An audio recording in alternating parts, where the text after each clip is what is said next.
Nah, ternyata gelar haji ini tuh awalnya bukan diberikan dari pemerintah Arab Saudi loh, tapi justru sama pemerintah Belanda. Kok bisa Belanda yang merupakan negara barat ini memberikan gelar haji ke orang Indonesia? Namun ada sebuah teori yang mengatakan bahwa pulau ini dulu tuh dipakai Belanda untuk membrainwash pemikiran radikal para jemaah haji.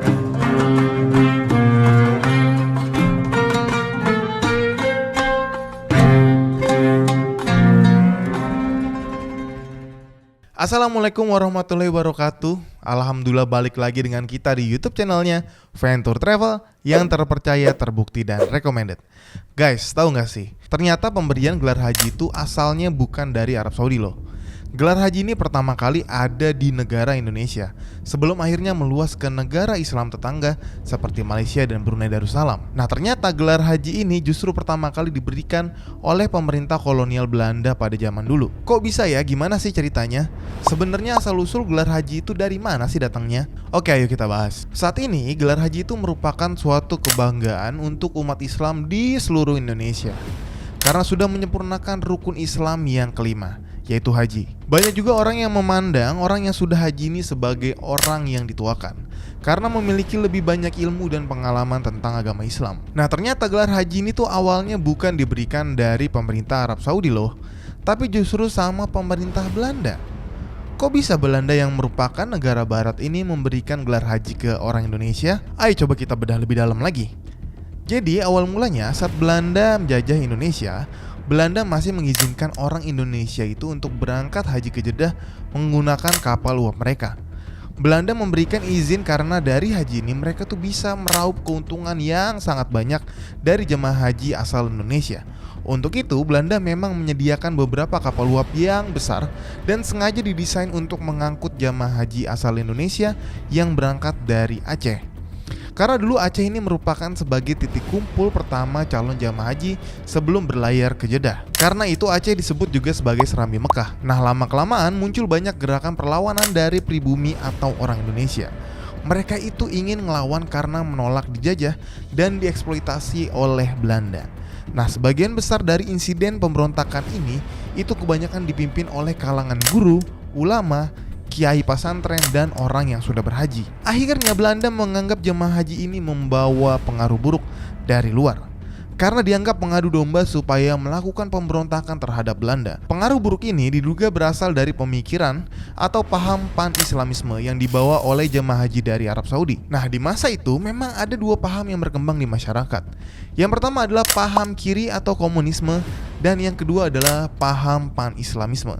Dan Belanda menganggap kedua paham ini sebagai ancaman. Karena paham pan-Islamisme ini mengajarkan umat Islam di seluruh dunia itu harus bersatu agar bisa terbebas dari penjajahan barat. Nah, paham pan-Islamisme ini juga mendorong munculnya pemberontakan dari Pangeran Diponegoro dan Imam Bonjol. Belanda pun kalang kabut dan takut nantinya akan lebih banyak lagi pemberontakan dari umat muslim atau orang-orang yang sudah berhaji ini. Akhirnya Belanda tuh membatasi nih jumlah orang Indonesia yang ingin berangkat haji. Mereka menaikkan biaya haji sampai berkali-kali lipat. Dan ada juga banyak biaya tambahan yang harus dibayarkan kepada Belanda. Untuk biaya pulang pergi haji bisa mencapai 190 gulden. Dan dulu angka ini termasuk sangat mahal, yaitu kurang lebih sekitar lebih dari 70 juta. Tapi sayangnya usaha ini gagal ya guys. Justru orang Indonesia yang mendaftar haji malah semakin banyak tiap tahunnya. Bahkan banyak banget ulama Indonesia yang baru pulang haji dan mendirikan organisasi pergerakan Islam. Contohnya itu Kiai Haji Ahmad Dahlan yang mendirikan Muhammadiyah. Terusnya juga ada Kiai Haji Hashim Asy'ari yang mendirikan Nadatul Ulama. Dan juga ada Saman Hudi yang mendirikan Syarikat Dagang Islam. Dan juga ada Cokro Aminoto yang mendirikan Syarikat Islam. Akhirnya Belanda pun membuat peraturan baru. Setiap orang yang baru pulang haji harus diberikan gelar haji supaya Belanda lebih mudah untuk mengawasi mereka, dan jika ada pemberontakan, Belanda tinggal mengumpulkan mereka yang mempunyai gelar haji ini. Lalu diinterogasi satu-satu, bahkan bisa disuntik mati kalau mereka terbukti bersalah dan terlibat pemberontakan. Emang licik bukan main ya Belanda ini guys. Nah, peraturan pemberian gelar haji ini diatur dalam peraturan Belanda Stadsblad tahun 1903 dan diberlakukan tahun 1916. Untuk menghadapi pemberontakan dari pribumi dan orang-orang yang sudah berhaji ini, Belanda juga memiliki trik lain yang gak kalah licik guys. Yaitu jadi Belanda membangun pusat karantina dan rumah sakit di pulau terpencil di Kepulauan Seribu. Mungkin kalian udah tahu ataupun belum tahu, bakal gua kasih tahu, namanya adalah Pulau Onrus. Pulau Onrus ini awalnya untuk menampung jamaah haji yang diduga tertular penyakit pes setelah pulang haji. Jadi saat jamaah haji pulang dan tiba di Indonesia, mereka itu nggak langsung pulang ke rumah masing-masing, tapi harus dikarantina dulu selama berbulan-bulan di Pulau Onrus supaya tidak menularkan penyakit ke jamaah lain atau bahkan ke keluarganya nanti. Namun ada sebuah teori yang mengatakan bahwa pulau ini dulu tuh dipakai Belanda untuk membrainwash pemikiran radikal para jamaah haji. Belanda akan menyeleksi siapa saja yang memiliki pemahaman Islam radikal dan cenderung akan melakukan pemberontakan. Nah, orang-orang ini akan diancam suntik mati cuy, supaya mereka nggak macem-macem dan memberontak. Kalaupun mereka minta tolong dan teriak-teriak di sana juga nggak akan ketahuan, karena lokasi Pulau Onrus ini terpencil banget guys. Nama Onrus sendiri itu dari bahasa Belanda, yang artinya adalah sibuk. Pulau ini memang terlihat sibuk karena pulau ini terletak di jalur yang dilewati jamaah saat pulang haji. Di Pulau Onrus ini ada 35 barak atau tenda yang bisa menampung sekitar 3.500 jamaah haji. Jadi satu barak atau satu tenda itu berisi kurang lebih sekitar 100 jamaah haji. Dan jika ada jamaah haji yang meninggal karena penyakit pes, itu langsung dimakamkan di Pulau Onrus. Sampai saat ini kalian bisa ngelihat banyak makam di Pulau Onrus. Tapi ada juga yang dikabarkan jenazahnya itu tidak dimakamkan, tapi langsung dibuang ke laut.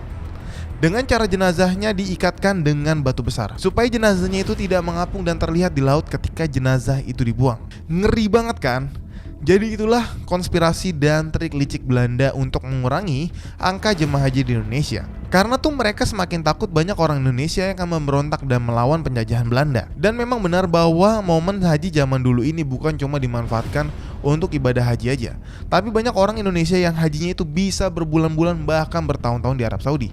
Bukan cuma karena perjalanannya yang memang memakan waktu yang sangat lama, tapi karena di Arab Saudi mereka juga belajar agama, saling tukar pikiran dengan tokoh-tokoh di Arab Saudi. Bahkan ada juga yang sambil berdagang dan menikah dengan perempuan di sana. Jadi pemikiran mereka itu memang lebih terbuka terutama soal kemerdekaan.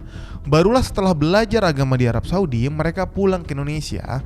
Saat pulang ke Indonesia inilah mereka membawa misi kemerdekaan agar Indonesia itu bisa segera lepas dari penjajahan Belanda. Nah, inilah yang dinamakan misi haji. Misi haji pertama kali dilaksanakan di tahun 1948, 3 tahun setelah kemerdekaan Indonesia.